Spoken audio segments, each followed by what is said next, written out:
Howdy, welcome to BanjoBenClark.com, your online home and source for everything banjo, mandolin, and guitar. Thank you for joining me today. If you're going to learn any of the three instruments on my site, you're going to deal with a lot of tabs. Of course, I do video instruction mainly, and I use tabs at the bottom of these videos. But each of the videos that I do have corresponding tabs that you can download in a PDF or TIFF file format, okay? And so what I want to do is spend some time with you showing you exactly how to read tabs, because though a lot of people learn how to play without reading tabs, it's so helpful to know how to accurately read tabs, and I take a lot of time to make sure that my tabs are precisely accurate to exactly what I play. So I want you to know how to read them.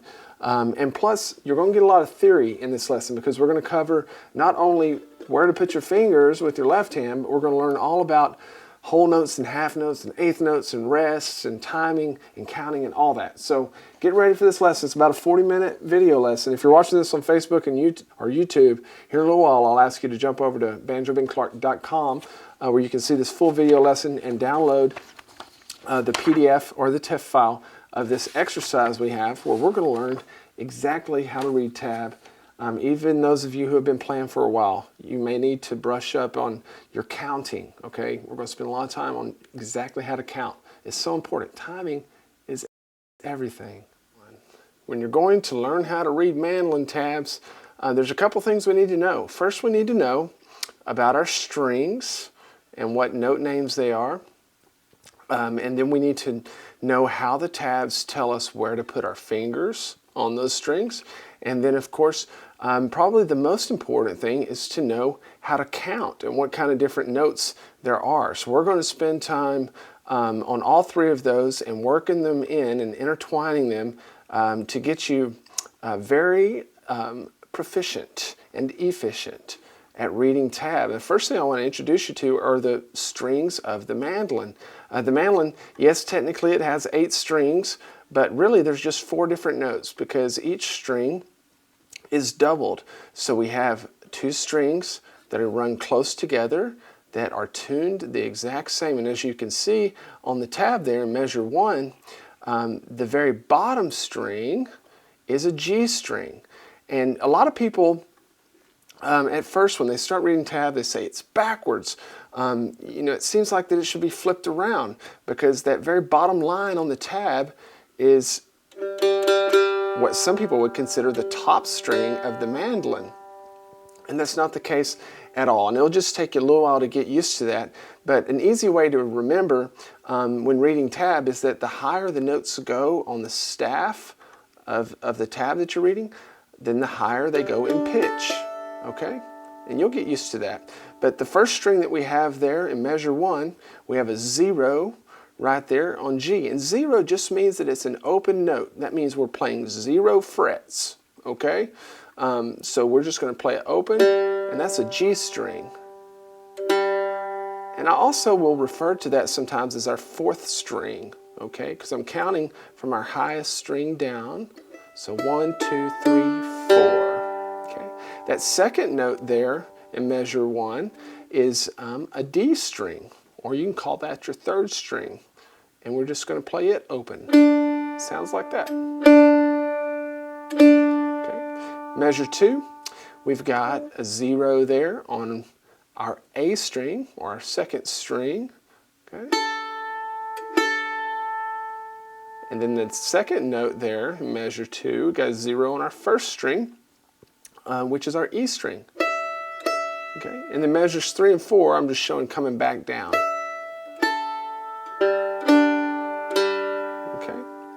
Now, what we're going to introduce next are the different types of notes that we have. And whenever I'm talking about types of notes, I'm talking about their length. Okay, music has to be divided up into incremental time sections, okay, and these are called measures. So let's look there at measure 5, okay, and we're dealing in 4/4 time. Most of the songs that you will be playing, I say most, okay, are in 4/4 time, and that's really easy to explain. All that means is that there's 4 beats in the measure, and as we'll see here in a little while, A quarter note gets 1 beat. Okay, we'll get to that here in just a second.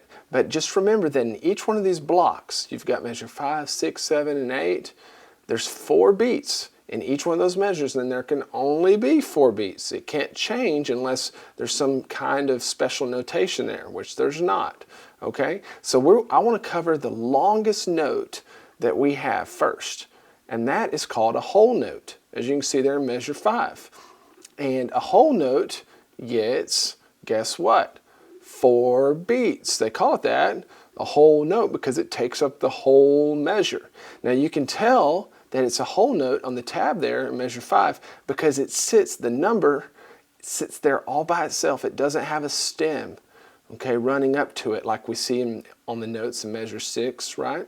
It just sits there, and you get all 4 beats goes to that one note. Now I'm going to turn on the metronome, and each one of these beats, each one of these clicks on the metronome is a beat of the measure. But as you can see, there below the note, I've divided each one of the beats up in half. So whenever I count, I will typically say 1 and 2 and 3 and 4 and.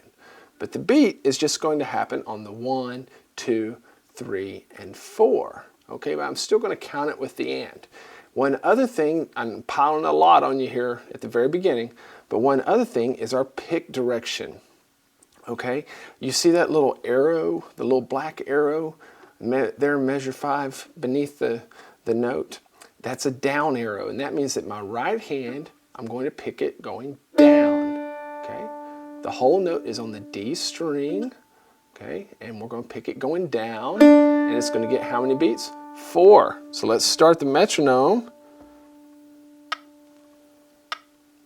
And this is 50 beats per minute for those of you who are curious, but I'm going to count into it, and then we're going to play measure 5. It's going to be really easy.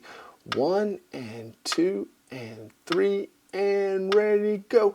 1 and 2 and 3 and 4 and bam, we're done with measure 5.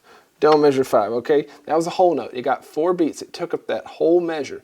Now measure 6, we're going to introduce our next note, and this is called a half note. Now guess what? A half note is half as much as a whole note, okay? So if a whole note got 4 beats, how much does a half note get? 2 beats.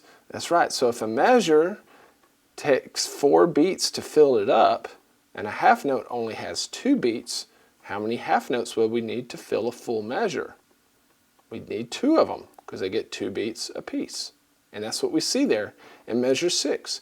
Now you can tell a half note because it does have a stem, but on my tab program, I use the Tablet Edit program to make my tabs, the half note stems do not go all the way up to the note. Okay? As you can tell, they're broken, and they do not go all the way up to the note versus the quarter notes that we'll see here in a little while. The stem will rise all the way up to that 0 or whatever fret we happen to be playing. But let's get the metronome started again, and I want you to, we're going to play measure 6 together, and remember that each one of these notes are going to get 2 beats apiece. I'm going to count us in again, giving you a full measure of count in, and then we're going to play measure 6. 1 and 2 and 3 and ready, go.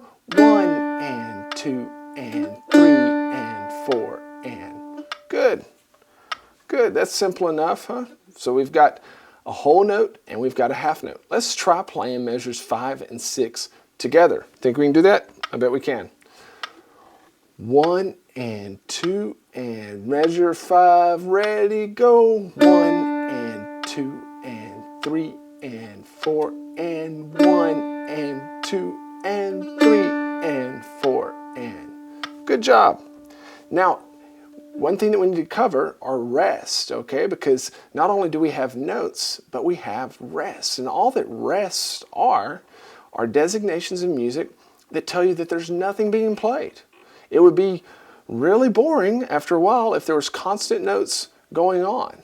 Okay, but we have space in music, and those spaces, those empty times in music have to be designated by something, and they're called rests. And just like the notes, they get time designations as well. So there in measure 7, we see a half note rest. Now I didn't cover a whole note rest because that would just be a full measure of nothing played. So we're going to start here with a half note rest. It looks like a little top hat. You see that sitting there on top of the D string line? And it gets 2 beats just like the half note gets 2 beats. Okay? So we just don't play anything there. So measure 7 would sound like this. 2 and 3 and ready, go. 1 and 2 and rest and 4 and. One more time. Ready, go. 1 and 2 and 3 and 4 and. Now I dampened the string on beats 3 and 4. You don't always dampen the strings whenever you play a rest, but I just did that to show you that nothing was being played there. Now measure 8, I just simply inverted it, okay? I put the rest at the beginning of the measure, okay? There's no rules as to when the rest may come, okay? So in measure 8, the first 2 beats are a rest, and then the second 2 beats are a half note on the D string. Let's try to play measure 8 together.